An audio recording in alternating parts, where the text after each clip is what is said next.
اعوذ باللہ من الشیطان الرجیم بسم اللہ الرحمن الرحیم الحمد للہ رب العالمین والصلاة والسلام علی سید الانبیاء والمرسلین وعلی آلہ الطیبین الطاہرین واللعنۃ الدائمہ علی اعدائہم اجمعین من الآن الی قیام یوم الدین حسبنا اللہ ونعم الوکیل نعم المولا ونعم النصیر رب یسر ولا تعسر وتمم بالخیر حسبنا اللہ ونعم الوکیل نعم المولا ونعم النصیر۔ آج ہم بات کرنا چاہتے ہیں کفارہ کے حوالے سے۔ اگر کوئی شخص جان بوجھ کے ماہ مبارک یا قضائے ماہ رمضان کے روزے کو توڑ دیتا ہے، باطل کر دیتا ہے، تو اس شخص کا کفارہ کیا ہے؟ تو سب سے پہلے وہ کفارہ کہ جس کا تعلق اصل ماہ رمضان سے ہے، یعنی ماہ رمضان کے روزے سے ہے، تو اس کفارے کو ہم کفارہ مخیرہ کہتے ہیں کہ اگر کوئی شخص جان بوجھ کے ان اسباب میں سے جو سابقہ ذکر ہو چکے ہیں انہی اسباب میں سے کسی ایک سبب کو یا ایک سے زیادہ سبب کو انجام دیتا ہے اور روزے کو باطل کر دیتا ہے، کھانا پینا ہے، جان بوجھ کے قے کر لینا، پورے سر کو پانی میں ڈبو دینا، اسی طرح جو ہے باقی امور جو ذکر ہو چکے ہیں ان میں سے کوئی ایک یا ایک سے زیادہ سبب جو ہے وہ جمع ہو جاتا ہے روزے کے بطلان کا، تو ایسی صورت میں ایسے شخص پہ کفارہ ہے، اور اس کفارے کو کفارہ مخیرہ کہتے ہیں، یعنی تین چیزوں میں سے ایک چیز کو اختیار کرنا ہوگا۔ اب وہ ایک چیز کیا ہے جس کو اختیار کرنا ہے تین چیزوں میں سے؟ فرسٹ آف آل، اگر غلام چونکہ اس دور میں نہیں ملتے، لہذا غلام آزاد کرنے والی بات جو ہے وہ ظاہراً یہاں نہیں اس کو کیا جا سکتا، ورنہ پہلی سچویشن کہ ایک غلام کو آزاد کرے۔ اگر غلام نہیں ہے تو دوسری کنڈیشن، یعنی ان تینوں میں سے اختیار ہوگا کہ 60 روزے جو ہے وہ ایک روزے کے بدلے میں اسے رکھنا ہوں گے۔ اگر وہ 60 روزے بھی نہیں رکھ سکتا تو پھر جو ہے تیسری سچویشن اس مقام پہ ہے کہ 60 مسکینوں کو کھانا کھلائے۔ اگر وہ یہ تینوں کام نہیں کر سکتا تو یعنی نہ 60 مسکینوں کو کھانا کھلا سکتا ہے یا 60 روزے بھی نہیں رکھ سکتا، تو پھر ایسی سچویشن میں اسے کیا کرنا ہوگا؟ اسے 18 روزے رکھنے ہوں گے، یعنی کفارہ یہ ہے کہ وہ 18 روزے رکھے، اور اگر یہ بھی نہیں کر سکتا تو پھر جو ہے جتنی مقدار میں بعض مساکین کو کھانا کھلا سکتا ہے اسے چاہیے کھانا کھلائے، اور اگر کھانا بھی نہیں کھلا سکتا، 18 روزے بھی یا اس سے کم مقدار میں بھی نہیں رکھ سکتا، اور تین کفاروں میں سے کوئی ایک کفارہ بھی انجام نہیں دے سکتا، تو آخری سچویشن جو ہے اس مقام پہ وہ یہ ہے کہ انسان استغفر اللہ ربی واتوب الیہ، یعنی دل سے استغفار کرے کہ اے میرے پروردگار، مجھ سے یہ کوتاہی ہوئی ہے، غلطی ہوئی ہے، اور آئندہ میں عزم کرتا ہوں کہ ایسا کام نہیں کروں گا، جان بوجھ کے روزے کو نہیں چھوڑوں گا، اور اس کے ساتھ ساتھ میرے سابقہ گناہوں کی بخشش کر دے۔ ہاں، اس مقام پہ ایک چیز ہے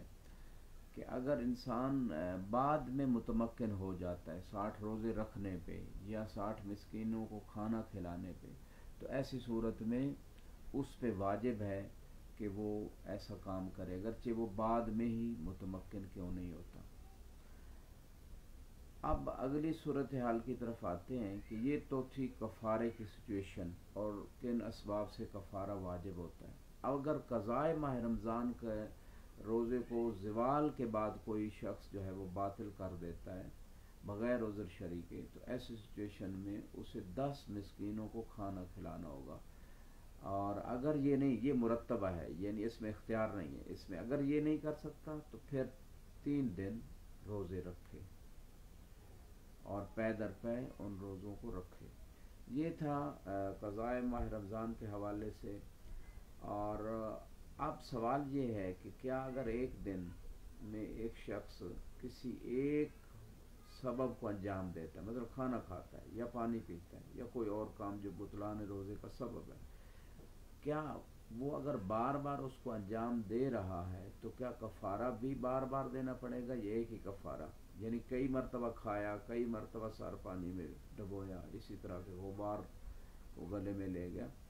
تو اب یہاں پہ تکرار نہیں ہوگا، کفارہ فقط ایک ہی دفعہ ہوگا۔ ہاں ایک سچویشن میں فقہاء نے یہ کہا ہے کہ کفارے کا بھی تکرار ہوگا، وہ جتنی دفعہ انجام دے گا، اور وہ ہے جماع، اس کے علاوہ کفارے کا تکرار نہیں۔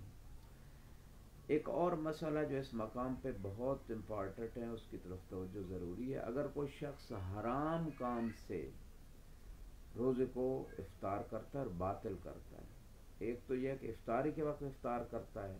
اس وقت اس پہ کفارہ نہیں ہے، لیکن اس نے گناہ کا کام کیا ہے، کوئی حرام چیز کھائی ہے، مثال کے طور پہ یہ غصبی رزق کھایا ہے۔ لیکن اگر دوران افطار کسی ایسے حرام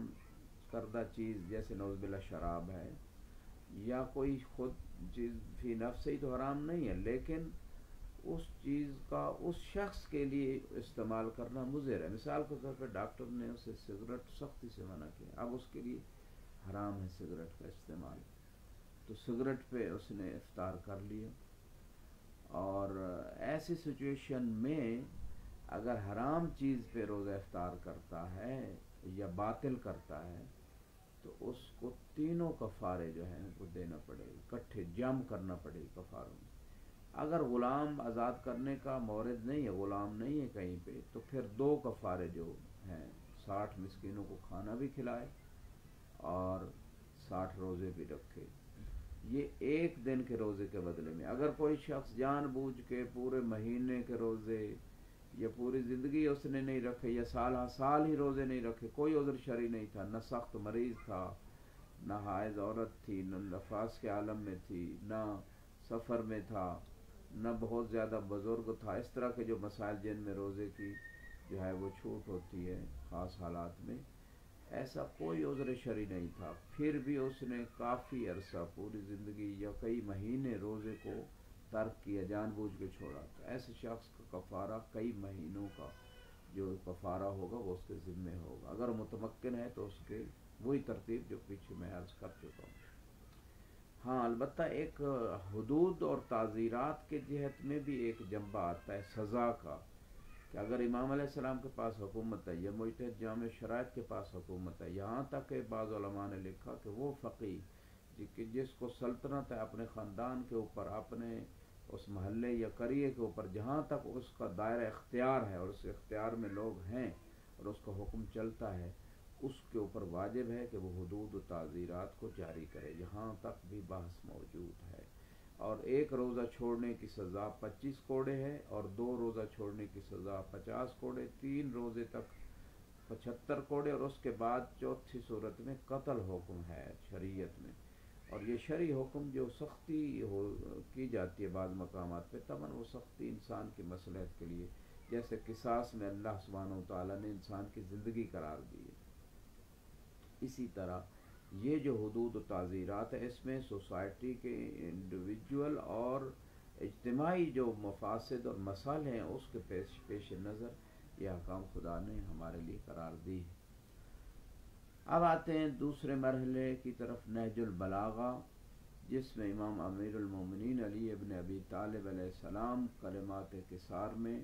ارشاد فرماتے ہیں: لا خیر فی الصمت عن الحکم کما لا خیر فی القول عن الجہل، کہ حکمت اور دانائی کی بات کرنے میں، خاموش رہنے میں کوئی خیر نہیں، جس طرح جہالت کی بات کرنے میں، بولنے میں کوئی خیر نہیں۔ تو امام علیہ السلام نے 2 اپوزٹ سائیڈز جو ہیں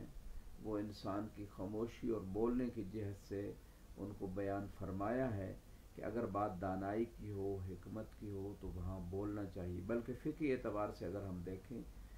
تو بعض مقامات پہ بولنا واجب ہے، جیسے امر بالمعروف و نہی عن المنکر، یعنی واجبات کی طرف لوگوں کو بلانا واجب ہے،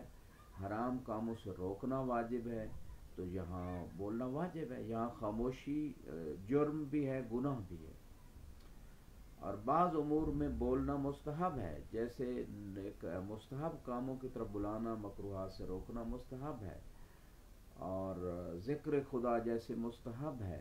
اس طرح کے بعض امور لوگوں کو نیک امور کی تعلیم دینا، بعض مستحب امور کی تعلیم دینا، یہ مستحب ہے. اور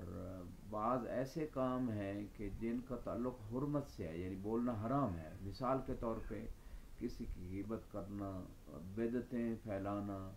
گمراہی پھیلانا، تکبر، حسد، اہانت اور انسلٹ کے ساتھ ساتھ جو ہے اذیت کی بات کرنا، کسی کے لیے بہتان لگا دینا، تہمت، یہ سارے امور جہاں بولنا شریعت نے حرام قرار دیا وہاں بولنا منع ہے. اب آتے ہیں جو ہے دوسرا حصہ جو امام علیہ السلام نے کہ جہالت کی بات. اب جہالت جو ہے کبھی دین میں ہے، کبھی دوسرے امور میں ہے. تو جہاں انسان کو دینی امور ہوں یا کچھ اور مسائل دوسرے کے بارے میں رائے دینے کے بارے میں، جیسے انسان جاہل اور بات کر رہا ہے، جب تک تحقیق نہ کر لی جائے، جس موضوع کی تشخیص نہ صحیح طریقے سے نہ کر لی جائے، ایسے افواہوں پہ کان دھرنے سے انسان بری و ذمہ نہیں ہوتا جب تک وہ واقعہ ریالٹی سامنے نہ آ جائے، حقیقت. جیسے کہ فرمایا گیا کہ حق اور باطل میں 4 انگلیوں کا فاصلہ ہے، یعنی جو آنکھ نے دیکھا وہ حق ہے، جو کان نے سنا وہ باطل ہے. یہ بعض موارد پہ یہ بات آتی ہے. اور کچھ روایات آپ کی خدمت میں سمت کے حوالے سے میں عرض کر دیتا ہوں کہ خاموش رہنے کے کیا کیا ثمرات ذکر ہوئے ہیں روایات میں، اور خاموشی کی کیا برکات ہیں. اس حوالے سے کچھ روایات جو ہم تک پہنچی ہیں ان کو آپ کی خدمت میں پیش کر دیتا ہوں. یہاں سب سے پہلے بہار الانوار میں 71 جلد کے اندر رسول اسلام صلی اللہ علیہ وآلہ وسلم سے ایک روایت جو ہے آپ خدمت میں عرض کر رہا ہوں. علیک بطول سمت، رسول اسلام فرماتے ہیں کہ لمبی خاموشی اختیار کرنی چاہیے. فَإِنَّهُ مَطْرَدَ لِلشَّيْطَانِ، یہ شیطان کو بھگا لے جاتی ہے، کیونکہ خاموش انسان رہے گا تو شیطان کی جو فکر ہے اس کو آگے بیان نہیں کرے گا. وَعَوْنٌ لَكَ عَلَىٰ أَمْرِ دِينِكَ، تیرے دین میں تیری مددگار ہے خاموشی. انسان جب بولتا ہے تو بہت ساری غلطیاں کرتا ہے کئی جہات سے، تو لہذا جہاں بولنا مناسب نہ ہو وہاں خاموش رہنا بہتر ہے. اس کے بعد جو ہے امام علی علیہ السلام سے غرر الحکم میں روایت ہے، الزم الصمت یستنر فکرک، کہ خاموشی کو اختیار کرو، اس سے آپ کی فکر نورانی ہو جائے گی. اس کے بعد بھی فرمان امام علی علیہ السلام غرر الحکم میں اثار و یکفی کا معونت الاعتذار، کہ خاموشی جو ہے یہ آپ کے وقار میں اضافے کا باعث بنتی ہے، وقار کو حاصل کرنے کا سبب بنتی ہے، اور اسی طرح آپ کے لیے مددگار ہے یہ خاموشی کہ آپ عذر پیش کر سکیں. بکثرت سمت تقون الحیبہ، بہار الانوار 69 نمبر جلد میں ہے کہ اگر انسان کی خاموشی زیادہ ہے تو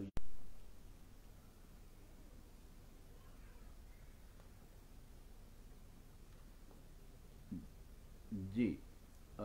معذرت ظاہراً کنیکشن میں کوئی پرابلم تھی. تو اس مقام پہ میں آپ کی خدمت میں جو بات عرض کر رہا تھا وہ امام حسن علیہ السلام کا فرمان مبارک، نعم العون الصمت فی مواطن کثیرہ، کہ بہت سارے موارد پہ خاموش رہنا جو ہے یہ انسان کا مددگار ہوتا ہے، کیونکہ بولنے سے بعد میں مسائل فتنے کھڑے ہوتے ہیں بعض جگہوں پہ.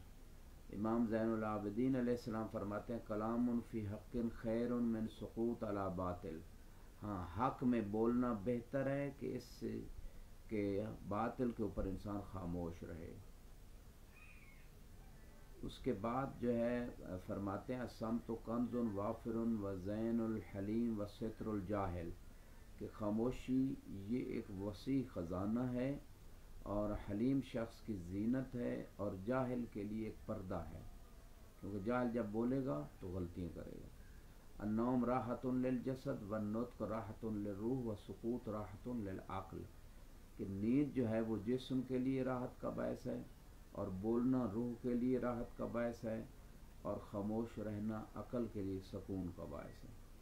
امام کاظم علیہ السلام فرماتے ہیں دلیل العاقل التفکر و دلیل التفکر الصمت، کہ عقل مند انسان کی جو دلیل ہے وہ غور و فکر کرنا، اور غور و فکر کی جو دلیل ہے وہ خاموشی کو اختیار کرنا۔ اب آتے ہیں ہمارے جو تیسرا مرحلہ ہمارے سلسلہ گفتگو میں جاری و ساری ہے، سورہ فاتحہ کی غیر المغضوب علیہم ولا الضالین کے حوالے سے جو تفاسیر وارد ہوئی ہیں۔ اس مقام پہ امیر المومنین علی ابن ابی طالب علیہ السلام سے، اسی طرح تفسیر قمی میں جو ہے آپ کو روایات ملیں گی کہ پروردگار ان لوگوں کے راستوں پہ نہ چلانا کہ جن کے اوپر تیرا غضب نازل ہوا اور جو گمراہ ہیں۔ امیر المومنین علیہ السلام فرماتے ہیں کہ انعام شدہ لوگ جن کے راستے پہ چلنے کی بات اہدنا الصراط المستقیم ہے، وہ تو نبی ہیں، صدیق ہیں، شہداء ہیں، صالحین ہیں، اور اسی طرح چاہیے کہ انسان خدا سے پناہ مانگے جن کے لوگوں کے اوپر غضب ہوا ہے۔ کون لوگ ہیں؟ یہود اس روایت میں۔ اور اس کے ساتھ ساتھ جو ہے ضالین کی جب بات کی تو فرمایا ضالین گمراہ لوگ وہ ہیں کہ جن کے بارے میں اللہ سبحانہ وتعالیٰ نے ارشاد فرمایا یا اہل الکتاب لا تغلوا فی دینکم غیر الحق، اہل کتاب اپنے دین میں غلوب نہ کرو، یعنی گمراہ لوگ غالی لوگ ہیں، جیسے اہل کتاب نصارہ جو ہے، جیسے امام فرما رہے ہیں کہ وہ مسیحی، وہ عیسائی کہ جنہوں نے غلوب کیا، ولا تتبعوا اہواء قوم من قد ضلوا من قبل، ایسے لوگوں کی خواہشات کی پیروی نہ کرو جو پہلے سے گمراہ ہیں۔ اور اب یہاں پہ جو ہے وہ غلو کیا نصارہ نے کیا، عیسیٰ علیہ السلام کو اللہ کا بیٹا قرار دے دیا،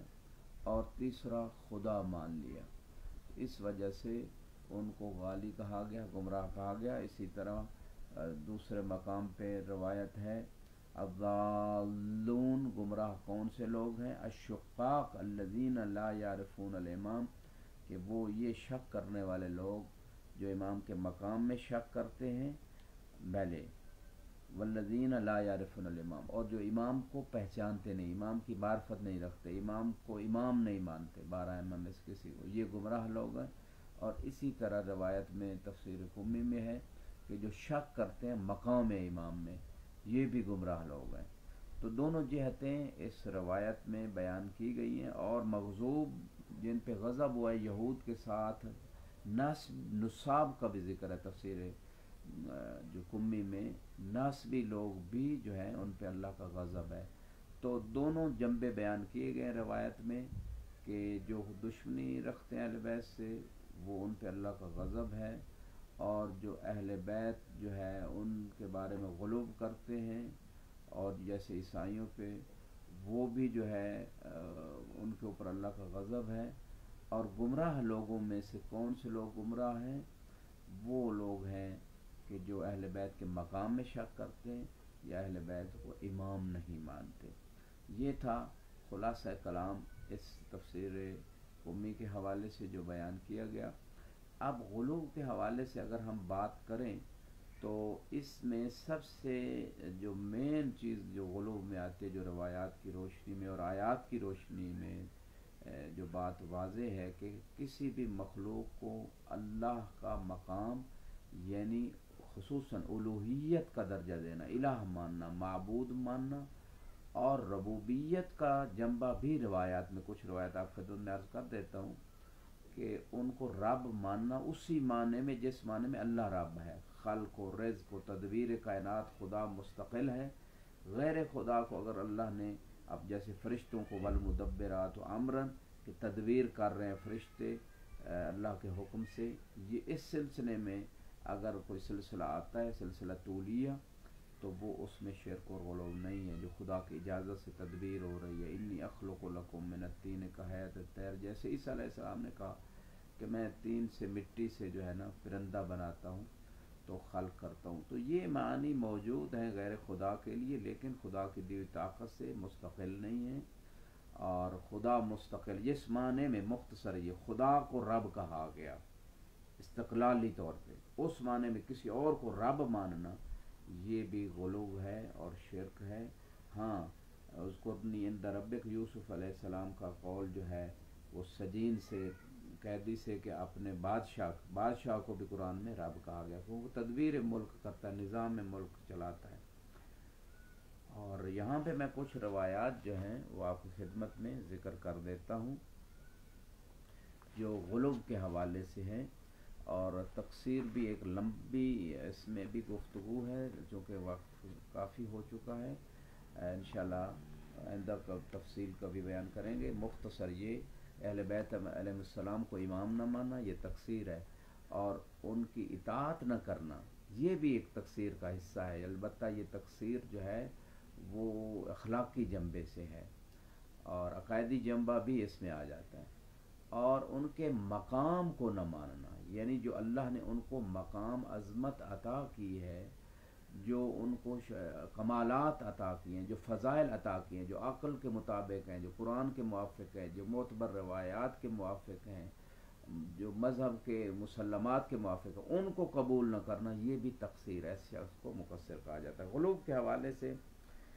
سب سے پہلے بہار الانوار میں رسول اسلام کی حدیث مبارک جلد 25 صفحہ 269 پہ فرماتے ہیں رجلان لا تنالہما شفاعتی،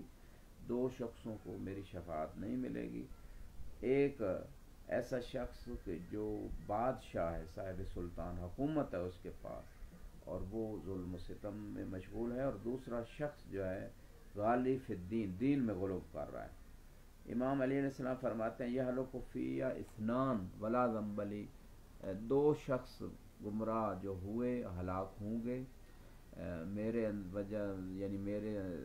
بارے میں عقیدے کی وجہ سے. محب مفرط و مبغض مفرط، جو حب میں محبت میں آگے بڑھ جاتا ہے اور جو بغض میں آگے بڑھ جاتا ہے. اور فرماتے ایاکم والغلو فینا، ہمارے بارے میں غلو نہ کرنا. قولوا انا عبید مربوبون، کہ ہم بندے ہیں اللہ کے یہ کہو، اور ہمارا کوئی رب ہے. وقولوا فی فضلنا ما شئتم، بہار الانوار کی جلد 25 صفحہ 270 پہ. اس کے بعد یہ بات ہے کہ ہم بندے ہیں اللہ کے اور ہم مربوب ہیں، یعنی ہمارا رب ہے اللہ. اس کے بعد جو کچھ ہمارے فضائل میں آپ کہنا چاہو کہہ سکتے ہو، یعنی ضروری نہیں روایت میں ملے، آپ اپنی طرف سے، آپ کی عقل محدود ہے، اہل بیت کے فضائل کو آپ درک نہیں کر سکتے. اس کے بعد امام علیہ السلام فرمایا کہ میں غالیوں سے بری ہوں، جیسے عیسیٰ علیہ السلام اپنے چاہنے والے، ماننے والے جنہوں نے ان کو رب بنا لیا یا خدا کا بیٹا بنا دیا یا الہ بنا دیا، ان سے جیسے وہ بری تھے اس طرح میں بھی بری ہوں. اس کے بعد امام علی صادق علیہ السلام فرماتے ہیں کہ مجھے اپنے حق سے زیادہ جو ہے نہ مجھے بڑھائی اور مجھے اللہ کا بندہ مانی. نبی ماننے سے پہلے مجھے خدا کا بندہ مانی. ایک مشہور واقعہ جو امیر المومنین علیہ السلام کے زمانے میں کتاب وسائل الشیعہ جلد 18 صفحہ 552 پہ موجود ہے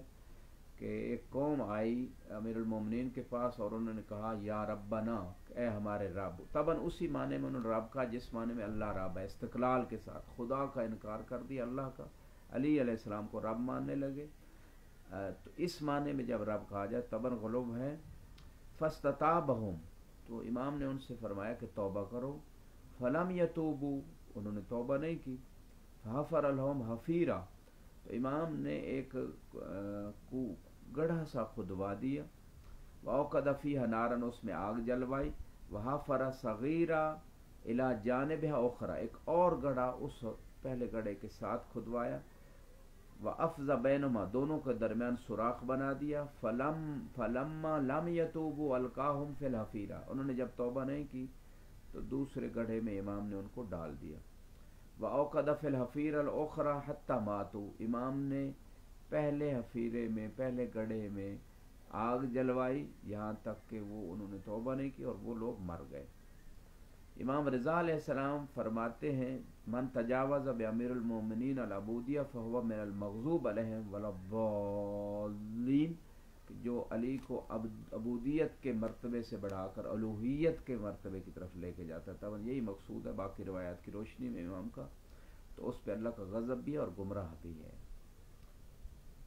اور بہار الانوار میں اسی طرح 25 نمبر جلد میں الغلات کفار والمفوض مشرکون، غالی کافر ہیں اور جو تفویض کا عقیدہ رکھتے ہیں وہ مشرک ہیں۔ تفویض کیا ہے؟ مختصر یہ